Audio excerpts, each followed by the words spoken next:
For more on this, I'm joined in the studio by our international affairs editor, Armen Georgian. Armen, why would the Israelis carry out such an operation now?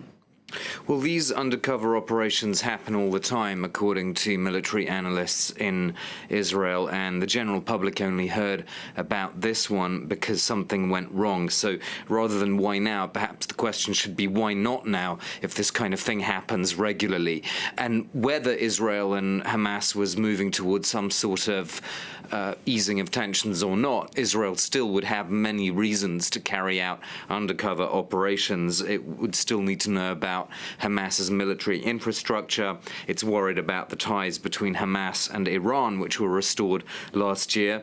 And there's also the issue of Israeli civilians who've gone missing and are now in Gaza, as well as the bodies of two Israeli soldiers who were killed in the 2014 war, and Israel is trying to get their bodies back. So plenty of intelligence-related reasons to carry out undercover operations.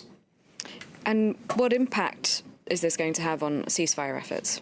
It really depends what Hamas chooses to make out of this.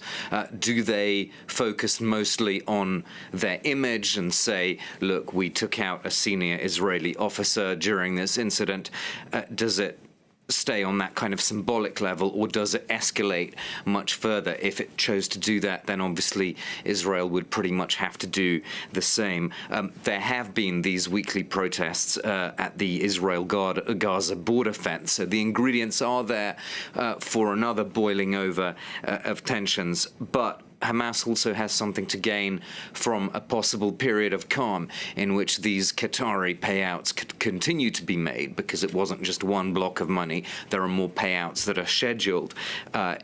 If calm prevails, that would obviously be a conducive environment to paying out more money through this Qatari deal to pay for salaries, to pay for fuel, to pay for civilian construction projects, and so forth.